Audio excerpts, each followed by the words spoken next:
Hello, my name is Frank Christensen and I'm the coordinator of officials for IFAF in Europe. This is the first of 2 training tapes dealing with the personal foul chop block. And today we're looking at when it happens on the offensive line. So 2 offensive line players, one going low and one going high, and we'll have a look at how to handle these situations. But before we get there, before we get to the game film, let's have a look at what the MOFO and the rulebook have to say on this topic. In the rulebook, we go to Rule 233, chop block. And Article 3 says a chop block is a high-low or low-high combination block by any 2 players against an opponent who is not the ball carrier, anywhere on the field, with or without a delay between blocks. The low component is at the opponent's thigh or below. It is not a foul if the blocker's opponent initiates the contact. And then we go to Rule 9.1.10 that simply says there shall be no chop blocking. No exceptions, no nothing. Compare that to 9.1.6, the low block that has a whole array of different exceptions and when can you block and when can you not block and how can you block. For the chop block, there shall be no chop block. In the MOFO, we go to section 3.3 on contact fouls. Number 16 says, it is not a foul if either the high or the low player involved simply brushes past or makes only slight contact with the opponent. There must be force enough in each block to change the velocity of the relevant part of the opponent's body. And then it repeats, by rule, it is not a foul if the defensive player initiates the contact. And that was the theoretical part. Now let's have a look at some game film.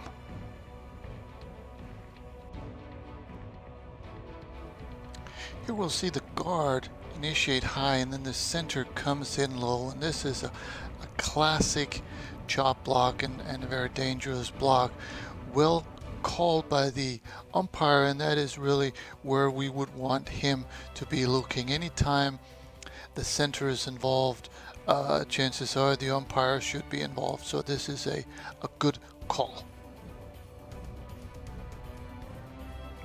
The center and the near guard, and anytime we have a situation like this where the center stands him up and then the guard goes low, anytime we have one offensive lineman going low and the others going high, we get a good we have a high risk of this happening, and a good job by the umpire to call this. Now I will say the umpire should really not be throwing his flag up in the air. That's one thing.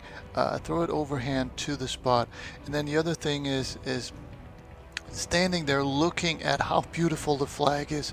Would much rather have the umpire following the play, keep officiating. It's a good call, but there's no reason to stand there admiring your flag.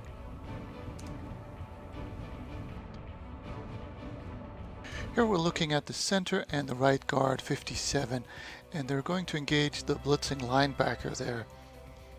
Again, we see the low and the high and the dangerous combination there. Again, good call by the umpire, which is this is exactly where he needs to be looking. So this is a chop block. The center and the far guard, and this is not going to happen right after the snap. Rather, there's a little delay simply because it's the blitzing linebacker. But again, we've got the low, one of the offensive linemen goes low and the rest stay high. A good pickup by the umpire here. And in this situation, you might expect either the referee or the center judge to be able to see this also, simply because the running back who they are keying in on also is close to this. But primarily this is the umpire's call, and we can see that especially good from the end zone angle. So it's the linebacker B20 we're looking at here, and we get a good angle of the contact, and it really doesn't matter which contact, the high or the low, that happens first, or if they happen at the same time. As soon as we have this high-low combination, this is a foul, and well called, good call by the umpire. On this play, we're moving away from the center, so the left guard and tackle are going to commit this. So we've got the high, and then we've got the low.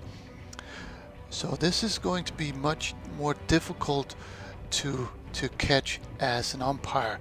Now, I would say, if I'm the umpire here, the center and the right guard double team, so I would probably focus more on the left on 58, but still, since it's the tackle coming in, it's a lot more difficult for the umpire to see. Now, the center judge should be keying in on this tackle all the way, so he should have this, and depending on the formation, the wing on the left side also should have an idea or have a look at this tackle.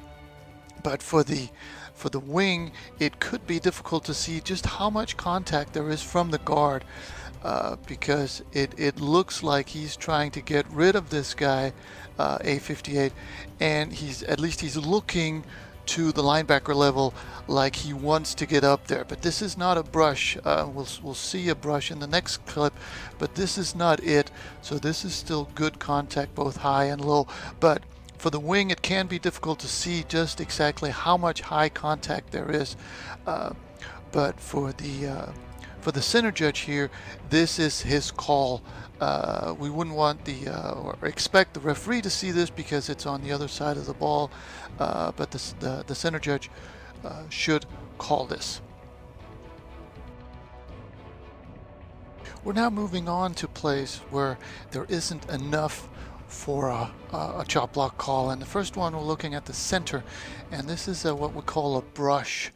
He's not really engaging with the nose tackle. Now there is some slight contact there with the two elbows, but really even with this high contact, this is not enough, because the center is not trying to engage the nose tackle. He's trying to get to the second level.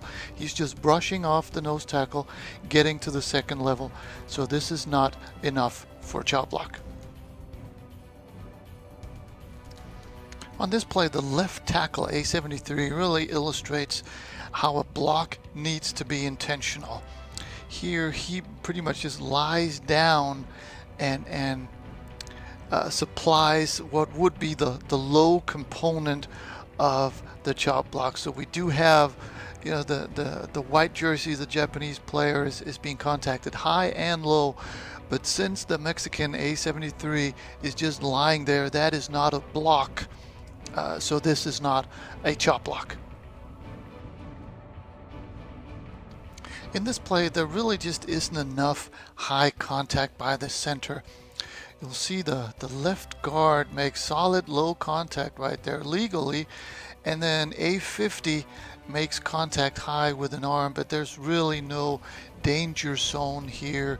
The high contact, A50 really just absorbs the contact. It's not like he's seeking out contact with the defender, so this is not enough for a chop block.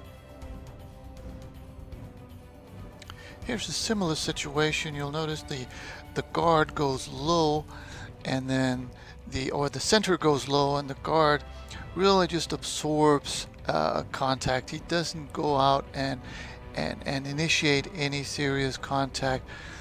So this is also a situation where there's not enough for a chop block. In this play, it's the right side of the line, which means the left side of the screen. And again, you'll see the tackle goes low, but the guard, even though he puts out a hand, it's really just not enough high contact. We want solid contact, both high and low, before we call this, and this just is not enough for a flag. So in this last clip, the right side of the formation is the left side of the screen, obviously. So we're looking at the two red jerseys at the very far left side of the screen, the tackle and the tight end.